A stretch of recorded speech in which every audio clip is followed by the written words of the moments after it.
TGPSC group 1 mains ఫలితాలు release అయిన నేపథ్యంలో గ్రూప్ 1కి సంబంధించి ఫైనల్ సెలక్షన్‌లో ఉండాలంటే మినిమమ్, మాక్సిమం ఎన్ని మార్క్స్ ఉండే అవకాశం ఉందో తెలుసుకుందాం.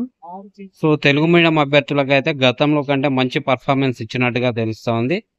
అన్నిటికంటే ముఖ్యంగా శ్రీరామచంద్ర సార్ యొక్క మెంటార్‌షిప్‌లో అంటే ఓన్లీ తెలుగు మీడియంలో మాత్రమే ఇస్తారు కాబట్టి తెలుగు మీడియం అభ్యర్థులు ఇప్పటివరకు 400 పైగా స్కోర్ చేసిన తెలుగు మీడియం అభ్యర్థులు 125 మంది ఉన్నట్టుగా సార్ తన టెలిగ్రామ్ గ్రూప్‌లో పెట్టడం జరిగింది. ఈ నేపథ్యంలో రాబోయే గ్రూప్ 1కి సంబంధించి కూడా ఆల్రెడీ మెంటార్‌షిప్ అనేది స్టార్ట్ అయింది. సో ఫ్రెండ్స్, ఇప్పుడు మన జనరల్ ఓపెన్ కేటగిరీలో గ్రూప్ 1 మెయిన్స్ కట్ ఆఫ్ చూస్తే మనకు జనరల్‌లో మాక్సిమం 520, మినిమం 480 ఉంటే ఓపెన్ కేటగిరీలో సెలెక్ట్ అయ్యే అవకాశం ఉంది. మహిళలు వచ్చేసి 480 నుంచి 430 మధ్యలో. అదేవిధంగా ఎస్సీ కమ్యూనిటీ వచ్చేసి 93 సీట్లు ఉన్నాయి. సో ఒక్కొక్క దానికి 1:37.6 అయితే కాంపిటీషన్ ఉంది. సో ఎస్సీ జనరల్ 440 నుంచి 420, మహిళలు 420 నుంచి 400 మధ్యలో మార్క్స్ వచ్చిన వారు మనకు ఫైనల్ అంటే జాబ్ వచ్చే అవకాశం ఉందని మనం భావించవచ్చు. అదేవిధంగా ఎస్టీ వచ్చేసి 52 పోస్టులు ఉన్నాయి. మొత్తం 1:38.1 రేషియోలో పోటీ ఉంటుంది. అదేవిధంగా ఎస్టీ జనరల్ వచ్చేసి 430 నుంచి 400 మధ్యన మార్క్ వచ్చిన వాళ్ళు సెలెక్ట్ అయ్యే అవకాశం ఉంది. మహిళలు వచ్చేసి 380 నుంచి 365 మధ్యన ఉంటే సరిపోతుంది.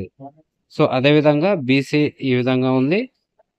తర్వాత మనకు బీసీలో ఏ వచ్చేసి మనకు 460, 438, మహిళలు 450, 435, బీసీబీ జనరల్ 472, 435, మహిళలు వచ్చేసి 430 నుంచి 420 మధ్యలో వస్తే బీసీబీ మహిళలు సెలెక్ట్ అయ్యే అవకాశం ఉంది.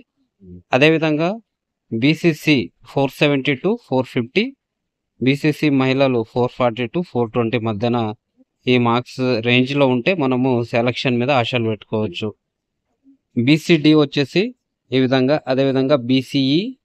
సో ఫ్రెండ్స్, చివరిగా మనం చూస్తే ఈడబ్ల్యూఎస్ కేటగిరీలో మొత్తం 49 పోస్టులు అయితే ఉన్నాయి. దీనికి 1:36.2 రేషియో అంటే ఒక పోస్టుకి 36 మంది పోటీ పడుతున్నారు. అయితే ఈడబ్ల్యూఎస్లో జనరల్ కేటగిరీ వాళ్ళకి 450 నుంచి 435 మధ్యన మార్క్స్ వస్తే ఈడబ్ల్యూఎస్ కోటాలో సెలెక్ట్ అయ్యే అవకాశం ఉంది. మహిళలకు వచ్చేసి 430 నుంచి 400 మధ్యన మార్క్స్ ఉంటే సెలెక్ట్ అయ్యే అవకాశం అయితే ఇక్కడ కనిపిస్తూ ఉంది. సో ఫ్రెండ్స్, ఇక్కడ చూస్తే మనకు ముఖ్యంగా మనకు 570 వరకు టాప్ స్కోర్ వచ్చినట్టుగా అయితే వార్తలు వస్తూ ఉన్నాయి. అయితే ఇక్కడ మనకు మినిమం అంటే 400+ మార్కులు ఉన్నవారైతే 1:2 కావచ్చు. అదేవిధంగా ఫైనల్ సెలక్షన్ లిస్ట్లో కానీ ఉండే అవకాశం అయితే మనకు కనిపిస్తూ ఉంది. సో ఈ మధ్యన మార్కు 400+ వచ్చిన వారైతే దీనికి సంబంధించిన అన్ని రకాల సర్టిఫికేట్లు లేకున్నా కానీ ఏర్పాట్లు చేసుకొని అన్ని రెడీ చేసుకొని ఉండాలని నేనైతే కోరుకుంటున్నా.